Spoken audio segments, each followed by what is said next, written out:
Okay, so andito na naman tayo for our second topic for variation. Our second variation will be inverse variation. Ano ba yung inverse variation? Inverse variation is y varies inversely as x. As x increase, y decrease. Ganun din kapag ang x nag-decrease, ang ating y ay increase. So, opposite sila. So, ang formula ng ating inverse variation ay y is equal to k over x, or y inverse or varies inversely as x. So, andun pa rin yung ating constant. So, we have here example kung paano mag-solve ng or paano kunin ang ating inverse variation. Okay, so our first example is y, or if y varies inversely as x and y is 12 at ang ating x is 8, then what is y when our x is 16? Okay, so dito gagamitin natin yung formula ng inverse or varies inversely or inverse variation. So we have y is equal to k over x. Andun pa rin yung hinahanap natin na value ng ating constant, yung ating k. So our y, ang ating y ay 12. So we have 12. At ang ating x is we have 8. So, ano ngayon yung value ng k na hahanapin natin? So, using formula, so we have y is equal to k over x. Our y is 12. K is unknown and our x is we have 8. So, dito by we have over 1 here.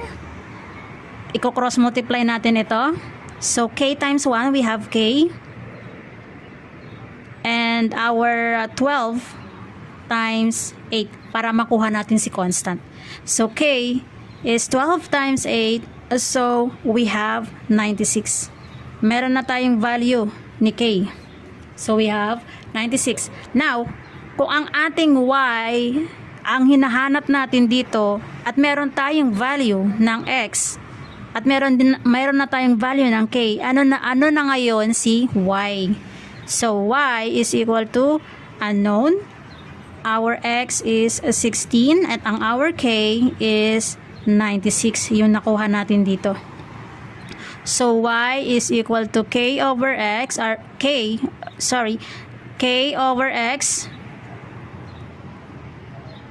So, y is unknown, k is 96 over 16. So, i-divide natin itong 96 over 16. So, we have our k is 6. So, meron na tayong value ng ating y. So, ang ating value ng ating y is we have 6. Kung ang ating x ay 16.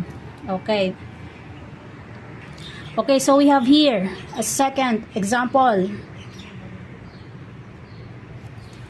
Solve the inverse variation of y varies inversely with x and y is 4 and our x is 6.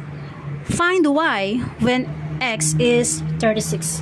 Ano daw si y kung ang ating x ay si 36. So we have here kung paano siya isolve ang ating inverse variation. So, same formula ang gagamitin natin. So, we have y is equal to k over x. So, ang ating x dito, or ang ating x is we have 6. Ito ang ating x. So, we have 6. Ang ating y ay we have 4. So, ito si 4. So, ang ating k, it is unknown. So, y is equal to k over x. Ang ating x or ang ating y ay si 4. Ang hinahanap natin ay si k. at ang ating y, or ang ating x ay si 6. Pwede rin naman ganito ang gamitin natin by multiplying both sides by 6.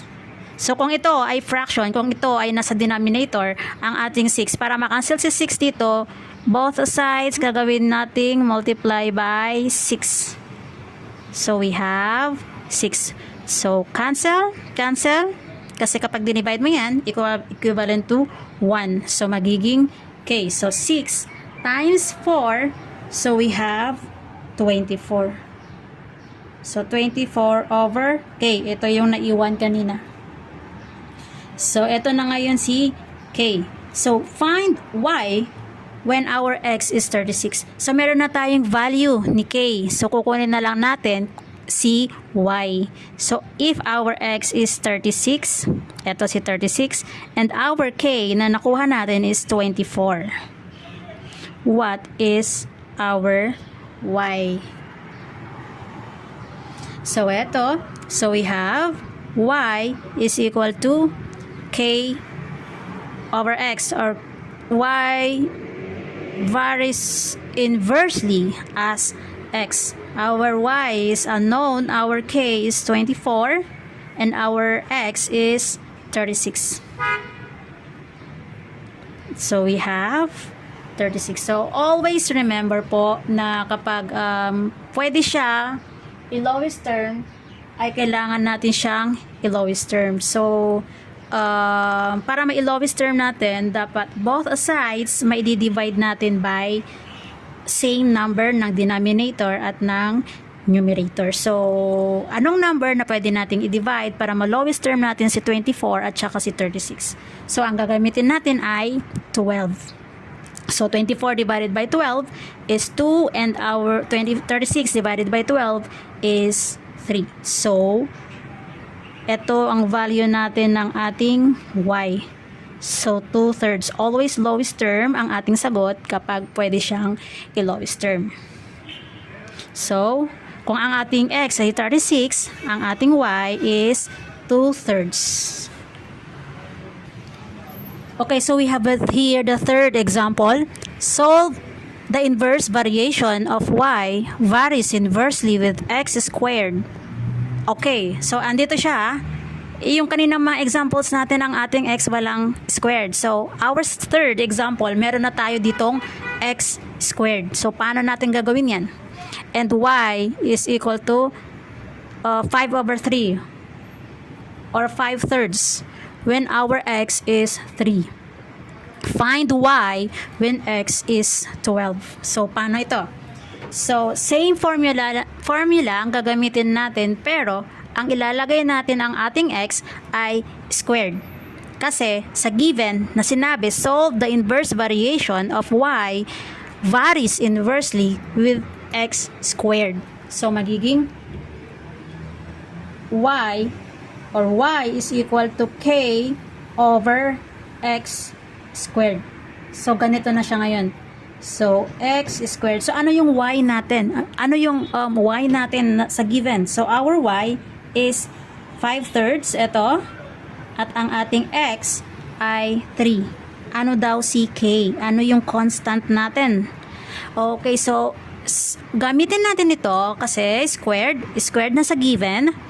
So kung walang squared sa given, huwag nyo lalagyan ng square root yung magiging formula ninyo. Pero kapag may square root ang ating x, lalagyan nyo siya ng square root ang ating x. So we have here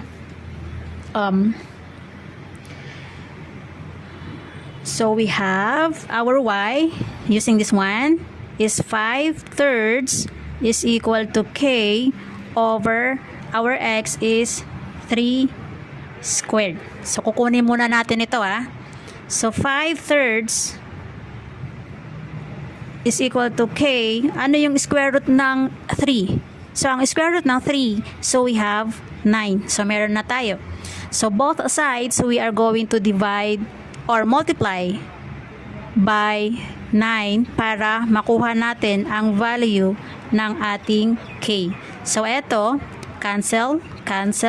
So ang ating k ay naiwan. So eto, 9 times 5.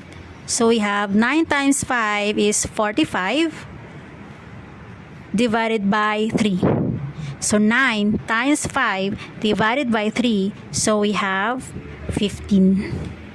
So 9 times 5 is 45 divided by 3 is we have 15. Ito yung nakuha natin na value ng ating k.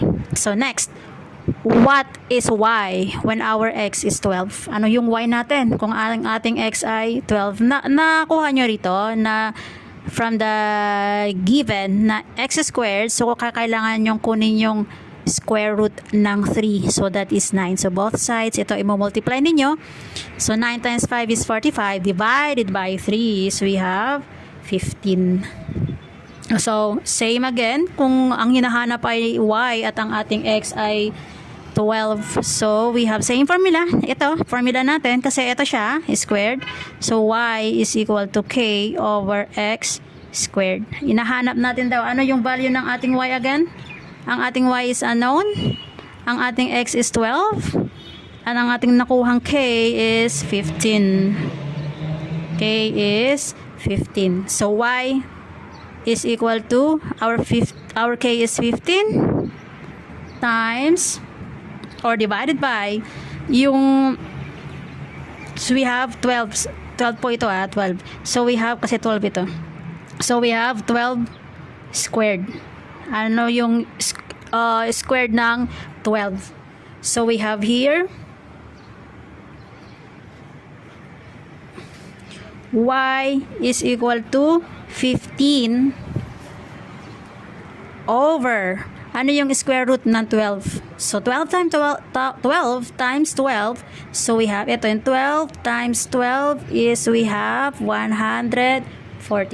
So ito ay 144. So ito again, tulad ng sinabi ko kanina, kailangan yung, kung pwede siyang i-lowest term, i-lowest term ninyo. So ano yung number na pwede natin gamitin na both sides pwede siyang i-divide or parehas na number na pwede siyang i-divide dito sa 15 at saka sa 144. So pwede natin gamitin ang, para may lowest term natin, ang 3. So 15 divided by 3, so we have 5, and 144 divided by 3, so we have 48. So eto yung value ng ating y. So we have y is equal to 5 over 48. So always remember ha, i-squared natin kapag sa given ay sinabi niya na square root or cube yung nasa given. So okay, next given. So we have the time t required to empty a tank varies inversely as the rate r of pumping. If a pump can empty a tank in 3.5 hours at a rate of 600 gallons per minute, how long will it take to empty a tank at 700 gallons per minute? So eto, so since hindi siya x and y, ang andito, ang gagamitin natin ay yung t at saka yung r. So magiging formula natin ay t varies inversely as r. So eto, paano natin malalaman kung sino si t at kung sino si r? Si t ay si time at ang r ang ating rate. So let our t is r and our rate is gallons per minute. So meron na tayong formula. So we have our t, ano yung t natin? Ang ating t ay 3.5 hours. So 3.5 hours, and our rate, etong ating rate is 600 gallons per minute. So eto. So since eto sa given per minute, how long will it take to empty a tank at 700 per gallons per minute. So si hours, gagamitin natin siyang minute. Iko-convert natin si hours sa minute. So paano? From sa in 1 hour, we have 60 minutes. So in 1 hour, we have 16 minutes. So ito 3 hours. So kung sa isang oras, meron tayong 60 minutes, ilang oras or ilang minuto meron tayo sa 3 hours. So we have 180 minutes. So eto, 0.5 or half an hour. Ilan ba yung half an hour? So ilan yung kalahati ng oras, isang oras? So we have 30 minutes. So 30 minutes. So meron na tayo, you're going to add. So we have 210 minutes. So ang ating 3.5 hours, we have 210 minutes. Meron na tayong value. So now we are going to solve. We have T is equal to K over R. So our T, yung nakuha nating T is 210. Our K is unknown and our R is 600. So eto. So same. We're going to multiply both sides para maiwan si K. Kung ano yung value ng ating constant. Cancel. 600 times 210. So is 126,000. Ito yung value ni K. So, ito yung value ni K. So, 126,000. So, paano? How long will it take to empty a tank at 700 gallons per minute daw? So, ito, our T is yun yung hinahanap natin. Ang value ng K na nakuha natin from here is 126,000. And our rate is ito, 700 gallons per minute. 700. So T is equal to K over R. T is 126,000 divided by 700. So 126,000 divided by 700. Pero para mas madali, kailangan nating i-cancel yung 0 dito. Kung dalawang 0 dito, dalawang 0 dito para mas makuha natin na mas mabilis. So 126 or 1,260 divided by 7. So we have 180 minutes. Ito yung nakuha natin na value ng T. Okay, next.